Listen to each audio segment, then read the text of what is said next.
I confess that my theme today comes as what I consider to be one of the most convincing passages of the New Testament when focusing on getting things right.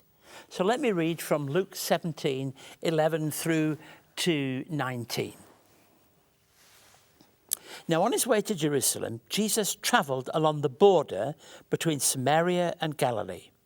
As he was going into a village, 10 men who had got leprosy met him. They stood at a distance and called out in a loud voice, "Jesus, Master, have pity on us." When he saw them, he said, "Go, show yourself to the priests." As they went, they were cleansed. One of them, when he saw he was healed, came back praising God in a loud voice. He threw himself at Jesus' feet and thanked him. And he was a Samaritan. Jesus asked, "Were not all 10 cleansed? Where are the other 9? Has no one returned to give praise to God except this foreigner?" Then he said to him, "Rise and go. Your faith has made you well." 10 lepers saw Jesus coming. I mean, there's something about this journey motif, this travelling motif in the gospel. Certainly this is on a journey once again. Lepers, and if you've ever had the opportunity to see a lepers, my wife and I in India went to see a leper colony and to see people feeling that they had to be cut off and separated from the rest of the community. And this is certainly what was happening here. They stood together in their difficult situation. In their situation, they didn't feel they could mix with everyone else. They reach out and they beg for mercy. And Jesus instructs them to go and show themselves to the priest, who was the only person capable of certifying the healing that Jesus brought to them. This was necessary in order to readmit them, not only to religious life, but to life in the community.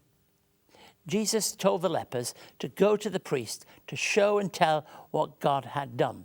And in the same way that we learnt just a moment ago from Julie that she knew what it was to live in what might be considered very much a segregated society, some often people are pushed to one side and don't feel included in. And that's what happened here. These lepers were certainly not part of the regular community. And yet while they're on their way, they receive healing. But the heart of the story, and why I think it's so plain and obviously an example of how we might live our lives, only one returned to say thank you. The one who returned was, as is often the case in the stories, the parables, the incidents, it was the one you least expect. It was a Samaritan. And his spirit of thanksgiving demonstrated he was a genuine person. Only 1 out of 10 lepers returned to give thanks. This is, if you like, a great example of what I call a tithe of gratitude, offering something from his own life. Are we sometimes so busy that we don't find time to return to give thanks to God for all that he's done for us? Wesley mentioned just occasionally we read a letter which has that kind of thing. Not long ago, I read a letter from someone in prison who I've no doubt will be sharing in this program today, who expressed gratitude for one of our counsellors that had spent time with him, helping him to deal with financial issues that had led to crime and in putting himself into a situation where eventually he was sentenced to a criminal sentence in prison. And he expressed his gratitude. And I read it and I was touched by the letter, not because what he particularly said, not because Wesley Mission were a part of what had happened, but because he'd found the time to focus on the thing that mattered most, which is expressing gratitude.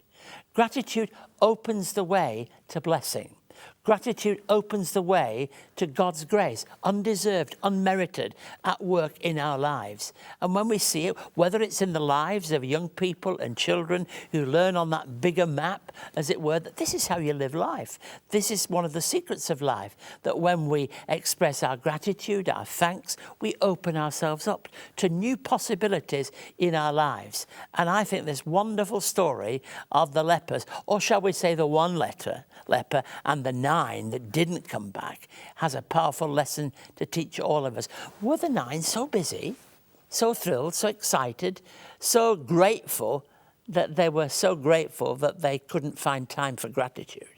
we need to be able to find that in our lives and to express it. Do you need to do that? People who've touched your lives and been part of your lives. I'm talking to somebody about education. How many times do we not express? I was speaking not that long ago in a church in the north of England, and when I was there, I was told there was a lady outside that wanted to see me. She was in her late 80s, 90s. I believe she's died since. And she told me, she said, can I ask you a question? Are you Keith Garner that went to this school? And as you know, I didn't go to any religious church or anything like that. And she was my first teacher. And I thought the marvellous thing here is nothing to do with me, that she remembered names. She remembered people. Sometimes we should find time to say thank you to the people who've influenced our lives for good, who've made the difference in a very real sense to the way we live our lives day by day.